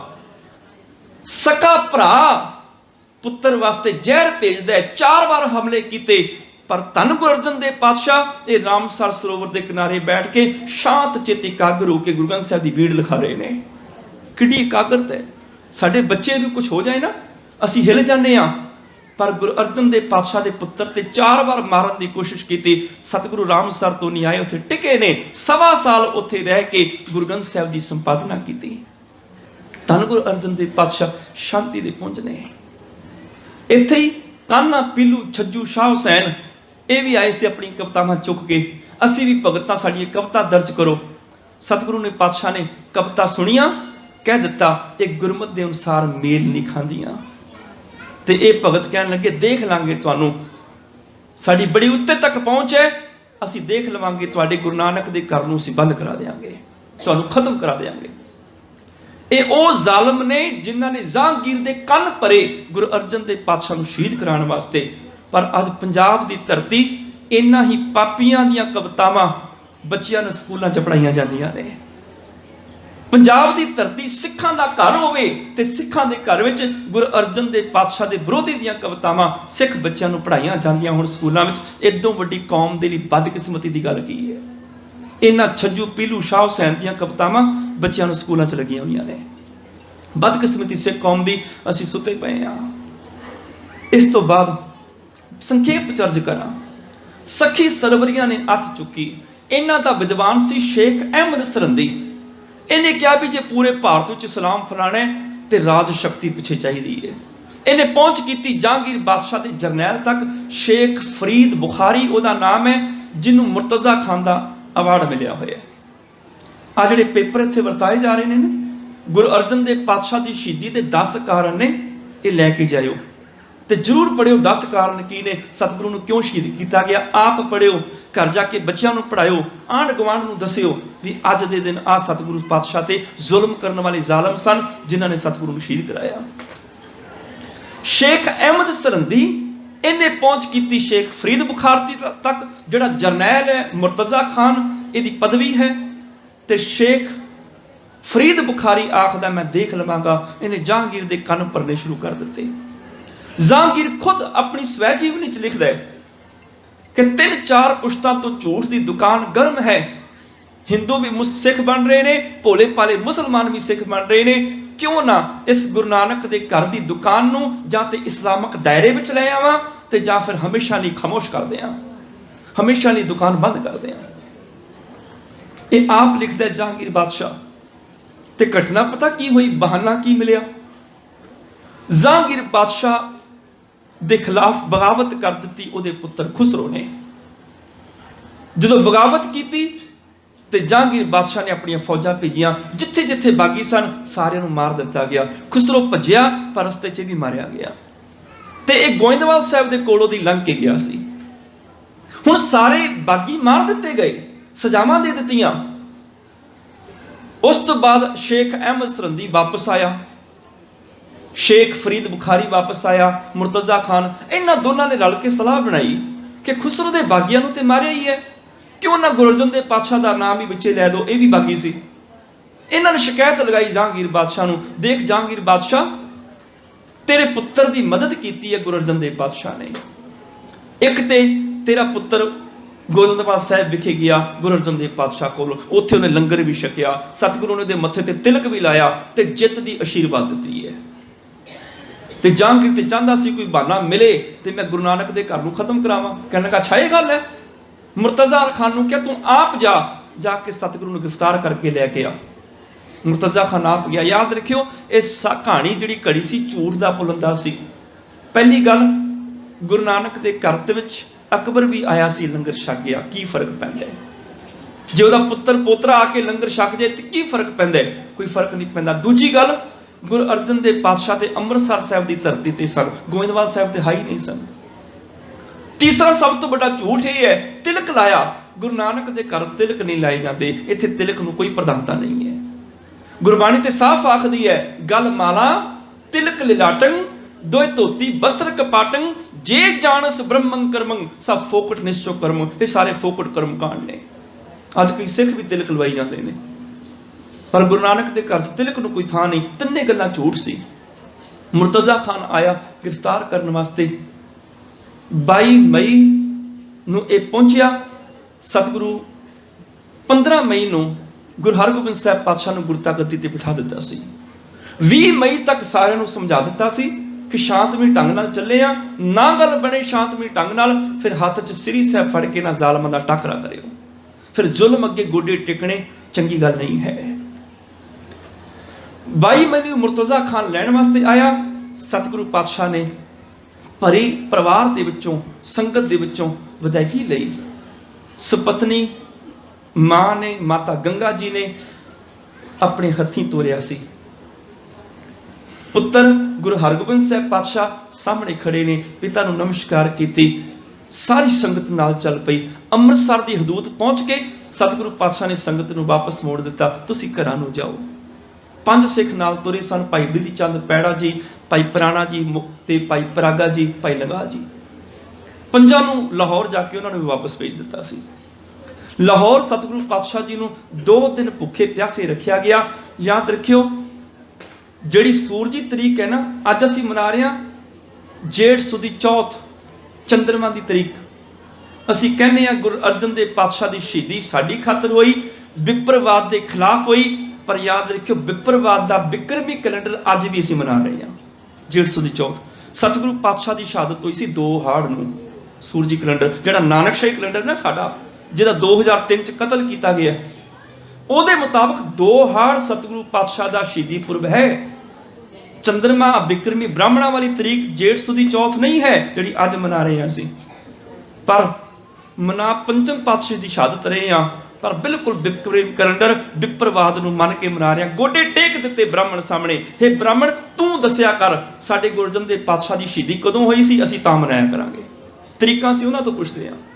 साडा अपना कैलेंडर है, वो असीं नाश कर दिता, खत्म कर दिता। ब्राह्मण नूं पुछना पैंदा है, दस गुरु गोबिंद सिंह दा साडा प्रकाश कदों आएगा, साडे गुरु दा प्रकाश कदों आएगा। दस कि गुरु अर्जन देव पातशाह की शहीदी कदों आएगी, 10 गुरु नानक साहब का प्रकाश पुरब कदों आएगा। पुछदे असीं उन्हां तों आ। एक पासे कहना सिख वखरी कौम है, कादी वखरी कौम? ब्राह्मण तो पुछ के ते असीं अपने पुरब मनाने आ। साडे कोल ते इन्नी समर्था, इन्ना दिमाग नहीं किसी सिख कोल जिहड़ा अपने पुरब आप डिसाइड कर सके। कीते सन भाई पाल सिंह पुरेवाल होरां ने, पर असीं मन्ने नहीं। बदकिस्मती साडी कौम। एक भी सिख इन्ना भी सियाणा नहीं कि अपने गुरु साहिबानां दे पुरबां दीयां तरीकां आप निश्चित कर सके। ब्राह्मण नूं पुछण जाना पैंदा है। खैर, पंचम पातशाह जी नूं 2 दिन भुखे पानी रखिया गया। इस तो बाद तस्सियां दा दौर शुरू होया। अग बाली, एक पासे अग बलदी है, एक पासे पानी उबाले खांदा है, एक पासे तवी गर्म की जाती है, एक पासे रेत। ये वख-वख दिनां दे जुल्म ने सतगुरु पातशाह ते। बलदी अग नूं देख के सतगुरुआं ने इक्को गल कही सी, ए अग सुनिए, कहानियां च लिखी है तू बड़ी बार अपना धर्म छड्डिया। सुनिया नमरूद के टाइम ते तू धर्म छड्डिया। जदों इब्राहिम ने अग दे अंगारियां ते तुरना सी ते इब्राहिम ने कहा सी, या खुदा मैं की गुनाह कीता है, अग ते तुरना पेगा। वो अंगारे फुल्लां च तब्दील हो गए। जदों प्रहलाद ने तपदे थंम नूं गलवकड़ी पानी सी, डोल गया है, मैं सड़ जावांगा, थमला ठंडा हो गया। ए अग तेरे बारे कहानियां जुड़ियां ने, हालांकि अग ठंडी नहीं हुंदी। प्रहलाद डोलिया हुंदा ते सतगुरु कदी ना कहंदे राम जपो जी ऐसे ऐसे, ध्रुव प्रहलाद जप्यो हर जैसे। वो डोलिया नहीं, वो ते खुद आखदे मुको कहां सतावो बार बार, प्रभ जल थल गिर किए पहाड़, एक राम ना छोड़ो गुरहगाल, मुको घर जाल भावें मार डाल। जाल मैंने साड़, भावें साड़ दे भला अग तो क्यों डरेगा। पर अग तेरे बारे कहानियां जुड़ियां ने कि तू ठंडी हुंदी रही। देखी मेरे नाते भी कहानियां ना जुड़ जान कि गुरु अर्जन देव पातशाह उबल दी देग च बैठे पानी ठंडा हो गया, तत्ती तवी ते बैठे तवी ठंडी हो गई, अग ठंडी हो गई। नहीं, ए अग जिन्ना बल सकदी है बल, जिन्ना साड़ सकदी है साड़। अपना धर्म ना छड्डी, तू अपने धर्म च पक्की रही, मैं अपने धर्म च पक्का रवांगा, क्योंकि अज तेरा वास्ता एक धर्मी बंदे नाल पिया है। जिन्ना बल सकदी बल, जिन्ना साड़ सकदी साड़। ठंडी ना होई किते इतिहास ये ना लिख दे सतगुरु पातशाह दे चरण छोड़ नाल तवी ठंडी हो गई सी। जिन्ना साड़ सकदी है साड़, तू अपने धर्म च पक्की रह, मैं अपने धर्म च पक्का रवांगा। सतगुरु नूं उबल दी देग च बिठाया गया, गर्म पानी शरीर ते पिया, इकोदम शरीर ते छाले हो गए। सतगुरु पातशाह नूं देग चों बाहर कढ़िया। तस्सियां दा जिहड़ा काम है वह चंदू दे जिम्मे है। चंदू आखदे अजे भी बादशाह की गल मन लो, बख्शे जाओगे, जान बख्शी जाएगी तुहाडी, इस्लामक दायरे विच आ जाओ। गुरु ग्रंथ साहिब दे विच हजरत मुहम्मद साहब की सिफत का शब्द लिख दो, शाही खजाने विच टैक्स जमा कराओ। सतगुरु आखदे ने चंदू, गुरु नानक दे सिखां दी एक एक मेहनत की कमाई का पैसा, खून पसीने की कमाई दे नाल, इस गोलक की माया नाल गरीबां लोड़वंदां की मदद हो सकती है, समाजक कारज हो सकते हैं, पर बादशाह के शाही खजाने नहीं भरे जा सकते। हजरत मुहम्मद साहब की सिफत का शब्द असी किवें उचारीए, क्योंकि असी बाणी रची नहीं, बाणी ते अकाल पुरख दी है। जैसी में आवे खसम की बाणी तैसरा करी ज्ञान में ला लो। बाणी अकाल पुरख दी है ते अकाल पुरख की सिफत दी है, ये किसी बंदे की खुशामद नहीं है, होर किसी दी नहीं। तीजी गल, मौत लई असीं तैयार हाँ। गुरु अर्जन देव पातशाह की शहादत कोई परिवारक घरेलू झगड़ा मसला नहीं सी। गुरु अर्जन देव पातशाह की शहादत गुरु ग्रंथ ते गुरु पंथ की खातर हुई है। ये बड़ा महान कार्य सी जिसकी खातर सतगुरु ने शहादत का जाम पीता। चंदू ने देखा सतगुरु मनते नहीं, सतगुरु नूं होर डराउण वास्ते एक मोटा सोटा चुक के लैके आया। सतगुरु पातशाह के छालियां ते ने सोटे मारने शुरू कर दिते। सतगुरु तड़पणगे, घबरा जाणगे, डर जाणगे, मन जाणगे। इम कै सोटे कुछ मरवाए, रहे मौन गुर ते डर पाए। गुरु नूं डराना चाहता है, सोटे मारदा है, सतगुरु के छाले फिस जाते ने, पानी सिमदा है। इत्थे बस नहीं कीती, इन्हें क्या होर अग बालो, तवी गर्म करो। तवी नूं गर्म कीता, रेत नूं गर्म कीता, पंचम पातशाह नूं तत्ती तवी ते बिठाया। सतगुरु कोमल जे चरण रख तत्ती तवी ते विराजमान हो गए। भड़भुंजे ने रेत का कड़छा लिया, सतगुरु के सीस ते पाया।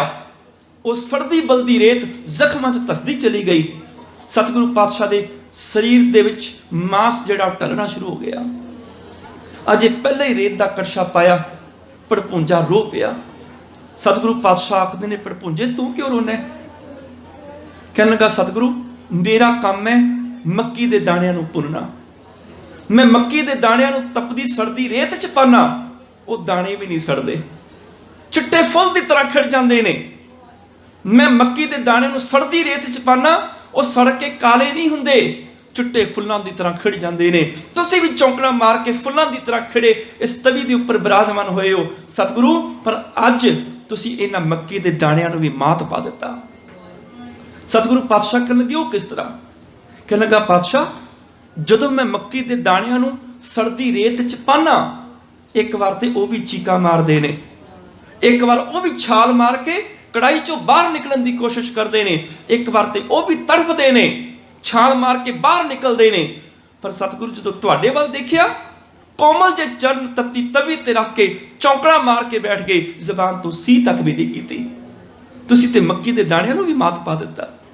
मेरा वस चलदा, ये रेत दा कड़छा चंदू दे सिर मार नूं मार दिंदा, पर सतगुरु नौकर आ, मेरा बस नहीं चलता। इत्थे साईं मियां मीर जी भी आए। उन्हें सोचा भी शायद सतगुरु जी नूं पीण नूं पानी नहीं मिलिया, खाण लई भोजन नहीं मिलिया, चलो भोजन पानी का प्रबंध कर देंगा। अजे अंदर दाखिल होया सी कोतवाली दे, हक्का बक्का रह गया। सतगुरु का शरीर जिहड़ा छालियां नाल भरिया होया है, रेत तसी हुई है, चरबी टलदी पई है। भुब्बा मार के रोन लग पिया, सतगुरु इन्हां जालमां ने तुहानूं अग च साड़ दिता। सतगुरु कहण लगे, नहीं मियां मीर, जालमां दी की ताकत सानूं अग च साड़ जाण? हाँ शरीर सड़दा है, असी नहीं। मानो जिवें बाहर धुप कड़कदी होवे, बाहर सूरज अग भरांदा होवे ते बाहर हॉल दीयां दीवारां गर्म होण, पर अंदर असी एसी च बैठे होईए, सानूं ते ठंड महसूस होएगी ना। सतगुरु पातशाह कहण लगे, मियां मीर इस शरीर घर दीयां दीवारां सड़दियां ने, असी नहीं सड़दे, असी अंदर नाम दी ठंड च जुड़े हुए आ। न शीतलंग चंद्र देव है, न शीतलंग बामन चंदन है, न शीतलंग शीत रुतेण, नानक शीतलंग साध सवजन है। चंदन चंद न सरदरुत, मूल न मिटी काम, शीतल थीवै नानका जपंदड़ो हर नाम। जिहड़ा नाम नाल जुड़ जाता है, वो नाम की ठंडक विच ठंडा हो जाता है। असी नहीं सड़दे, शरीर सड़दा है, असी नाम की ठंड विच जुड़े हुए हैं। चारों तरफ अग बरस रही, सेक सी तन साड़दा, छालो छाली हो गया जुस्सा सच्ची सरकार दा। साईं मियां मीर जद आन डिठा, हाल सी जद यार दा, हो व्याकुल रो पिया, साईं ताही मारदा। ते सतगुरु आखदे ने, साईं जी छोड़ो प्रीति चाम से, क्या हुआ तन तप रहा, हम शीतल हैं हरि नाम से। की होया? शरीर सड़दा है, असी नाम दी शांति च जुड़े हुए हैं। सतगुरु पातशाह जी नूं जुल्म दी इंतहा इत्थे बस नहीं कीता। चंदू ने सोचा क्यों ना सतगुरु पातशाह दे शरीर ते ठंडा पानी पावां, होर जख्मां दी अग सड़ेगी। ਰਾਵੀ ਦੇ ਕਿਨਾਰੇ ਲੈ ਕੇ ਗਏ, ਤਪਦੀ ਰੇਤ ਉੱਪਰ ਸੁੱਟਿਆ ਗਿਆ ਰਾਵੀ ਦੇ ਦਰਿਆ ਦੀ। ਔਰ ਇੱਥੋਂ ਤੱਕ ਇਤਿਹਾਸਕਾਰ ਲਿਖਦੇ ਨੇ ਕਿ ਇੱਥੇ ਮੈਂ ਗੱਲ ਸਪਸ਼ਟ ਕਰ ਦਿਆਂ, ਇਤਿਹਾਸ ਕਦੀ ਸੱਚ ਨਹੀਂ ਹੁੰਦਾ, ਬਾਅਦ ਵਿੱਚ ਲਿਖਿਆ ਜਾਂਦਾ ਹੈ। ਕਿਉਂਕਿ ਕੋਈ ਇਤਿਹਾਸਕਾਰ 100% ਸੱਚ ਨਹੀਂ ਲਿਖਦਾ, ਉਹ ਆਪੋ ਆਪਣੀ ਰਾਏ ਵਿੱਚ ਮਿਲਾ ਦਿੰਦਾ ਹੈ। ਪੰਚਮ ਪਾਤਸ਼ਾਹ ਦੀ ਸ਼ਹੀਦੀ ਬਾਰੇ ਵੱਖੋ ਵੱਖਰੇ ਤੱਥ ਨੇ। ਕਿਸੇ ਨੇ ਕਹਿ ਦਿੱਤਾ ਕਿ ਜਦੋਂ ਔਰੰਗਜ਼ੇਬ ਨੇ ਕਿਹਾ ਸਤਿਗੁਰੂ ਪਾਤਸ਼ਾਹ ਨੂੰ ਗਊ ਦੀ ਖਾਲ 'ਚ ਵੜਨਾ ਹੈ, ਤੇ ਸਤਿਗੁਰੂ ਪਾਤਸ਼ਾਹ ਕਹਿਣ ਲੱਗੇ ਗਊ ਮਾਤਾ ਬੜੀ ਬੇਦਬੀ ਹੋ ਜਾਏਗੀ।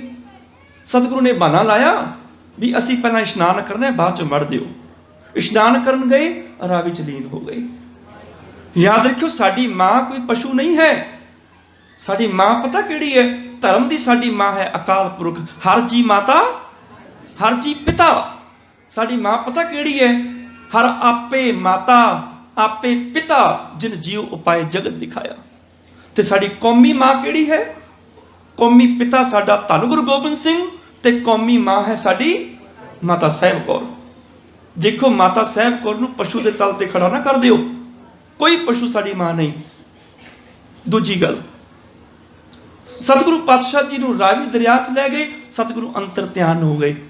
ਹੈ ਜਿਹੜਾ ਗੁਰੂ ਉਬਲ ਦੇ ਦੇਗ 'ਚ ਉਬਾਲੇ ਖਾਣ ਤੋਂ ਨਹੀਂ ਡਰਦਾ, ਜਿਹੜਾ ਗੁਰੂ ਤੱਤੀ ਤਵੀ ਤੇ ਬੈਠ ਕੇ ਸੀਸ ਤੇ ਗਰਮ ਰੇਤ ਤੇ ਕੜਛੇ ਪਵਾ ਲੈਂਦਾ ਹੈ, ਕਿ ਉਹ ਮੌਤ ਤੋਂ ਡਰ ਕੇ ਖੁਦਕੁਸ਼ੀ ਕਰੇਗਾ? ਨਹੀਂ। ਇਤਿਹਾਸ ਦੇ ਨੇੜੇ ਦੀ ਜੇ ਕੋਈ ਸੱਚਾਈ ਨਜ਼ਰ ਆਉਂਦੀ ਹੈ, ਉਹ ਹੋਰ ਹੈ। ਉਹ ਸੀ ਯਾਸਾ ਕਾਨੂੰਨ, ਜਿਹੜਾ ਚੰਗੇਜ਼ ਖਾਨ ਨੇ ਬਣਾਇਆ ਸੀ, ਜਿਹਨੂੰ ਚੰਗੇਜ਼ੀ ਕਾਨੂੰਨ ਵੀ ਕਹਿੰਦੇ ਨੇ। ਯਾਸਾ ਕਾਨੂੰਨ ਉਹ ਹੈ ਕਿ ਧਾਰਮਿਕ ਬੰਦੇ ਨੂੰ ਇਸ ਤਰ੍ਹਾਂ ਮਾਰੋ ਉਹਦਾ ਖੂਨ ਜ਼ਮੀਨ ਤੇ ਨਾ ਡੁੱਲੇ, ਉਹਦੇ ਖੂਨ ਦਾ ਇੱਕ ਕਤਰਾ, ਉਹਦੇ ਵਿੱਚੋਂ ਹਜ਼ਾਰਾਂ ਸ਼ਹੀਦ ਪੈਦਾ ਹੋ ਜਾਣਗੇ। ਤੇ ਪੰਚਮ ਪਾਤਸ਼ਾਹ ਜੀ ਨੂੰ ਯਾਸਾ ਦੇ ਕਾਨੂੰਨ ਦੇ ਤਹਿਤ ਸ਼ਹੀਦ ਕੀਤਾ ਗਿਆ। ਇਸੇ ਕਰਕੇ ਉਬਲ ਦੀ ਦੇਗ 'ਚ ਬਿਠਾਇਆ, ਤੱਤੀ ਤਵੇ ਤੇ ਬਿਠਾਇਆ, ਤਾਂ ਕਿ ਸਰੀਰ 'ਚੋਂ ਖੂਨ ਬਾਹਰ ਨਾ ਆਏ। ਦਰਿਆ ਦੇ ਕਿਨਾਰੇ ਲੈ ਕੇ ਗਏ, ਉਸ ਤਪਦੀ ਰੇਤ ਉੱਪਰ ਸੁੱਟਿਆ ਗਿਆ।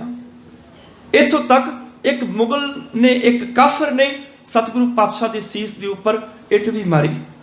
ਉਹ ਪੱਥਰ ਆ ਕੇ ਸਤਿਗੁਰੂ ਦੇ ਮੱਥੇ ਤੇ ਲੱਗਿਆ, ਖੂਨ ਦੀ ਤਤੀਰੀ ਵਗੀ, ਖੂਨ ਦਾ ਕਤਰਾ ਜ਼ਮੀਨ ਤੇ ਡਿੱਗਦਾ ਹੈ। ਤੇ ਚੰਦੂ ਆਖਦਾ, ਜੇ ਬਾਦਸ਼ਾਹ ਨੂੰ ਪਤਾ ਚੱਲ ਗਿਆ ਮੇਰੀ ਸ਼ਾਮਤ ਆ ਜਾਏਗੀ। ਸਤਿਗੁਰੂ ਪਾਤਸ਼ਾਹ ਨੂੰ ਬਕਾਇਦਾ ਧੱਕਾ ਦਿੱਤਾ ਗਿਆ, ਰਾਵੀ ਦਰਿਆ 'ਚ ਰੁੜਿਆ ਗਿਆ। ਸਾਡੇ ਕੋਲ ਇਤਿਹਾਸ ਦੇ ਵਿੱਚ ਉਦਾਹਰਨਾਂ ਨੇ। ਓੜਕ ਲੰਮੇ ਰੇਤ ਸਟਾਏ, ਜੇਠ ਮਾਸ ਦੀ ਧੁੱਪ ਪਿੰਡਾ ਸੜ ਜਾਏ। ਇੱਕ ਮੁਗਲ ਕਾਫਰ ਨੇ ਇੱਟ ਚਲਾਈ, ਨਾਲੇ ਮੁਖ ਤੇ ਬੁਰਾ ਅਲਾਈ। ਸੋ ਭਰਵੱਟੇ ਪਰ ਆਏ ਲੱਗੀ, ਮੱਥਿਓਂ ਖੂਨ ਤਤੀਰੀ ਵਗੀ। ਜੇਠ ਸੁਦੀ ਚੌਥ ਚੰਨੋ ਵਹਾਏ, ਸੋ ਸਤਿਗੁਰੂ ਦਿੱਤੇ ਬੱਧੇ ਹੋਏ ਨਦੀ 'ਚ ਰੁੜਾਏ। ਇਹ ਉਹ ਇਤਿਹਾਸ ਹੈ, ਉਹਦੇ ਚੰਦਰਮਾ ਦੀਆਂ ਤਰੀਕਾਂ ਦਿੱਤੀਆਂ ਗਈਆਂ ਨੇ।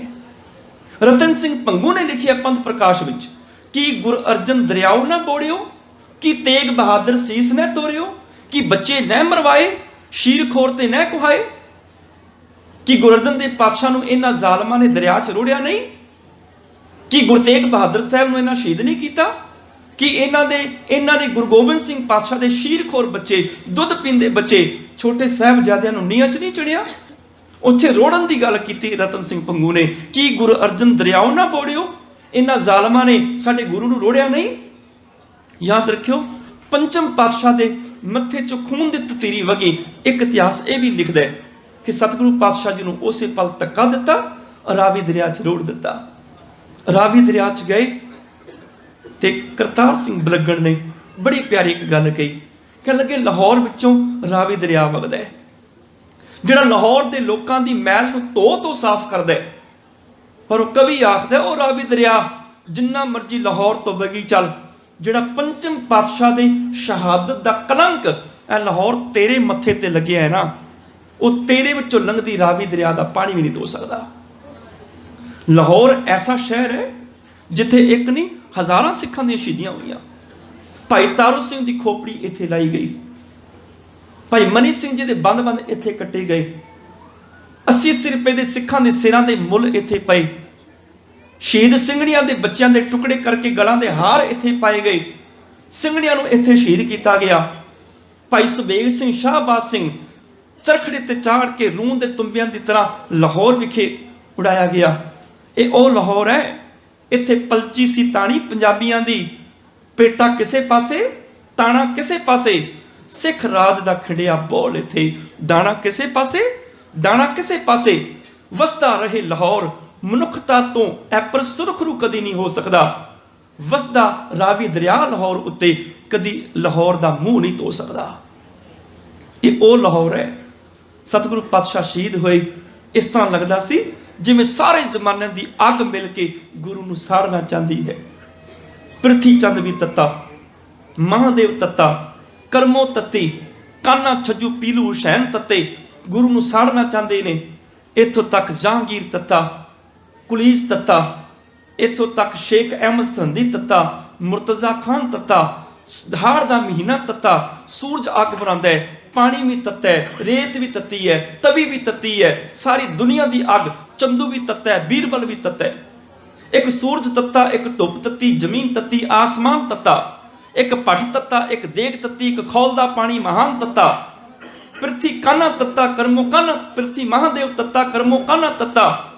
ਇੱਕ ਬੀਰਬਲ ਸੀ ਜਿਹਦਾ ਅਰਮਾਨ ਤੱਤਾ, ਇੱਕ ਰੁੱਤ ਤੱਤੀ, ਇੱਕ ਰਾਜ ਤੱਤਾ, ਇੱਕ ਚੰਦੂ ਸੀ ਨਾਲੇ ਦੀਵਾਨ ਤੱਤਾ, ਇੱਕ ਮਜਬ ਤੱਤਾ, ਇੱਕ ਅਦਲ ਤੱਤਾ, ਇੱਕ ਵਕਤ ਦਾ ਸੀ ਹੁਕਮਰਾਨ ਤੱਤਾ। ਜਹਾਂਗੀਰ ਕੁਲੀਚ ਪੜਪੁੰਜਾ ਤੱਤਾ, ਮੀਆਂ ਮੀਰ ਸਣੇ ਕੁੱਲ ਜਹਾਨ ਤੱਤਾ। ਇਹਨਾਂ ਤੱਤਿਆਂ ਦੇ ਘੇਰੇ ਵਿੱਚ ਬਹਿ ਕੇ ਵੀ ਹੋਇਆ ਜਰਾ ਨਾ ਸੋਢੀ ਸੁਲਤਾਨ ਤੱਤਾ। ਤਖਤ ਉਲਟ ਜਾਂਦੇ, ਮਹਿਲ ਢੇਰ ਹੁੰਦੇ, ਅਰਜਨ ਗੁਰੂ ਜੀ ਹੁੰਦਾ ਭਗਵਾਨ ਤੱਤਾ। ਇਹਨਾਂ ਸਾਰਿਆਂ ਦੀ ਅੱਗ ਵਿੱਚ ਬਹਿ ਕੇ ਵੀ ਗੁਰੂ ਤਪਸ਼ ਵਿੱਚ ਨਹੀਂ ਆਇਆ। ਗੁਰੂ ਠੰਡਾ ਹੀ ਰਿਹਾ, ਸ਼ਾਂਤ ਹੀ ਰਿਹਾ। ਜੇ ਉਸ ਦਿਨ ਗੁਰੂ ਅਰਜਨ ਦੇਵ ਪਾਤਸ਼ਾਹ ਤਪਸ਼ ਵਿੱਚ ਆ ਜਾਂਦੇ, ਧਰਮ ਦੇ ਸਿੰਘਾਸਨ ਡੋਲ ਜਾਣੇ ਸਨ, ਧਰਮ ਦੇ ਮਹਿਲ ਢੇਰੀ ਹੋ ਜਾਣੇ ਸਨ, ਫਿਰ ਧਰਮ ਥੋੜੇ ਬਚਣਾ ਸੀ। ਇਹਨਾਂ ਤੱਤਿਆਂ ਦੇ ਘੇਰੇ ਵਿੱਚ ਬਹਿ ਕੇ ਵੀ ਹੋਇਆ ਜਰਾ ਨਾ ਸੋਢੀ ਸੁਲਤਾਨ ਤੱਤਾ। ਤਖਤ ਉਲਟ ਜਾਂਦੇ, ਮਹਿਲ ਢੇਰ ਹੁੰਦੇ, ਅਰਜਨ ਗੁਰੂ ਜੀ ਹੁੰਦਾ ਭਗਵਾਨ ਤੱਤਾ। ਉਹ ਤੇ ਤੱਤਿਆਂ ਦੇ ਘੇਰੇ ਵਿੱਚ ਬਹਿ ਕੇ ਵੀ ਇੱਕੋ ਗੀਤ ਗਾ ਰਹੇ ਨੇ, ਤੇਰਾ ਕੀਆ ਮਿੱਠਾ ਲਾਗੇ, ਤੇਰਾ ਕੀਆ ਮਿੱਠਾ ਲਾਗੇ, ਤੇਰਾ ਕੀਆ ਮਿੱਠਾ ਲਾਗੇ, ਤੇਰਾ ਕੀਆ ਮਿੱਠਾ ਲਾਗੇ। ਹਰ ਨਾਮ ਪਦਾਰਥ ਨਾਨਕ ਮੰਗੈ, ਹਰ ਨਾਮ ਪਦਾਰਥ ਨਾਨਕ ਮੰਗੈ, ਹਰ ਨਾਮ ਪਦਾਰਥ ਨਾਨਕ ਮੰਗੈ, ਹਰ ਨਾਮ ਪਦਾਰਥ ਨਾਨਕ ਮੰਗੈ। ਅੰਤਾਂ ਦੇ ਜ਼ੁਲਮ ਹੋਏ ਸਤਿਗੁਰੂ ਫਿਰ ਵੀ ਸ਼ਾਂਤ ਚਿੱਤ ਹੋ ਕੇ ਇਹੀ ਰੱਬ ਦੀ ਸਿਫਤ ਦੇ ਗੀਤ ਗਾਉਂਦੇ ਰਹੇ। ਤੇਰਾ ਕੀਆ ਮਿੱਠਾ ਲੱਗੈ, ਹਰ ਨਾਮ ਪਦਾਰਥ ਨਾਨਕ ਮੰਗੈ। ਜਾਂਦੇ ਜਾਂਦੇ ਇੱਕ ਗੱਲ ਕਹਿ ਗਏ ਕਿ ਜਿਹੜਾ ਸ਼ਹੀਦੀ ਦਾ ਬੀਜ ਮੈਂ ਬੀਜ ਚੱਲਿਆ, ਇਹ ਇਹੋ ਜਿਹਾ ਰੁੱਖ ਪੁੰਗਰੇਗਾ, ਇਹੋ ਜਿਹਾ ਦਰਖਤ ਬਣੇਗਾ ਜਿਹੜਾ ਸਦਾ ਬਹਾਰ ਰਹੇਗਾ, ਇਹਨੇ ਕਦੀ ਨਹੀਂ ਮੁਰਝਾਣਾ। ਥੋੜੇ ਹੀ ਦਿਨਾਂ ਵਿੱਚ ਫੁੱਲ ਇਸ ਦੇ ਖਿਲਰ ਜਾਣਗੇ। ਇਉਂ ਸੰਸਾਰ ਅੰਦਰ ਕੋਈ ਚਾਂਦਨੀ ਚੌਕ ਨੂੰ ਭਾਗ ਲਾਸੀ, ਚੜ ਕੇ ਦੇਸ਼ ਦੇ ਦਰਦ ਪਿਆਰ ਅੰਦਰ ਮਹਿਕ ਉੱਠੂ ਚਮਕੌਰ ਦੀ ਜੂ ਸਾਰੀ।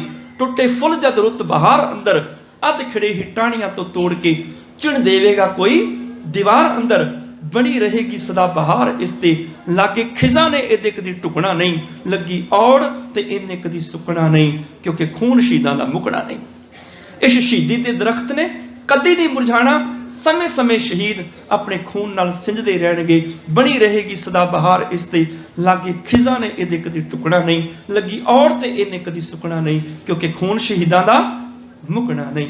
सचमुच जो आशिक हैं शहादत के वो जीना छोड़ देते हैं, खिलौना समझकर जिस्म को खुशी से तोड़ देते हैं।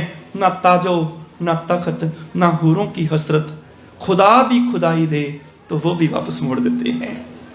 सतगुरु गुरु अर्जन देव पातशाह की शहादत तो एक सिक्ख्या लईए कि असीं भी धन गुरु ग्रंथ साहिब की बाणी के सिद्धांत नूं जीवन में लागू करके गुरु के पाए पूरनिਆਂ ते चलीए। गुरुद्वारा गुरु नानक दरबार का ग्रुप जिहड़ा WhatsApp दे चल रहा है पिछले 1.5 साल तो, उस गुरमत विचार ग्रुप के बहुत सारे ऐसे विद्यार्थी ने जिन्हों ने कल अपनी शब्द ते कथा की विचार पेश करनी है। कल पहला सुखमनी साहब का पाठ होएगा 10 तो लैके 12 बजे तक, 12 बजे तो लैके 2 बजे तक। जिन्ने भी ये नवे बुलारे ने तकरीबन 28 बुलारे ने, 28 के विचों लगभग 20 बुलारे बिल्कुल नवे ने जिन्हों ने पहली बार स्टेज पर खलोना है, शब्द की विचार करनी है, इतिहास सुनाना है, साखी सुनानी है। आप जी कल हुम हुमा के इस समागम में जरूर पहुँचो। ਤਾਂ ਕਿ ਨਵੇਂ ਬੁਲਾਰਿਆਂ ਦੀ ਵੀ ਹੌਸਲਾ ਅਫਜ਼ਾਈ ਹੋਵੇ, ਸਾਡੇ ਅੰਦਰ ਵੀ ਉਤਸ਼ਾਹ ਪੈਦਾ ਹੋਵੇ, ਅਸੀਂ ਵੀ ਗੁਰੂ ਸ਼ਬਦ ਦੀ ਵਿਚਾਰ ਕਰਨੀ ਸਿੱਖ ਸਕੀਏ। ਕੋਟਾਨ ਕੋਟ ਧੰਨਵਾਦ ਸਾਹਿਬ ਸ੍ਰੀ ਗੁਰੂ ਗ੍ਰੰਥ ਸਾਹਿਬ ਜੀ ਦਾ, ਸਮੂਹ ਸਾਧ ਸੰਗਤ ਦਾ, ਪ੍ਰਬੰਧਕ ਜਨਾਂ ਦਾ, ਜਿਨ੍ਹਾਂ ਸਦਕਾ ਆਪ ਦੇ ਦਰਸ਼ਨ ਹੋਏ। ਸਹਿਸਕ੍ਰਿਤੀ ਸਲੋਕਾਂ ਦੀ ਸਾਰੀ ਵਿਆਖਿਆ ਕੰਪਲੀਟ ਹੋ ਚੁੱਕੀ ਹੈ ਇਹਨਾਂ 4 ਹਫ਼ਤਿਆਂ ਵਿੱਚ, ਜਿਹੜੀ ਜਲਦੀ ਹੀ YouTube ਦੇ ਉੱਤੇ ਪਾ ਦਿੱਤੀ ਜਾਏਗੀ। ਆਪ ਦੁਬਾਰਾ ਵੀ ਸਰਵਣ ਕਰਕੇ ਲਾਹਾ ਲੈ ਸਕਦੇ ਹੋ ਜੀ। ਹੋਈਆਂ ਭੁੱਲਾਂ ਖਿਮਾ, ਫਤਿਹ ਬੁਲਾਓ ਜੀ। ਵਾਹਿਗੁਰੂ ਜੀ ਕਾ ਖਾਲਸਾ, ਵਾਹਿਗੁਰੂ ਜੀ ਕੀ ਫਤਿਹ।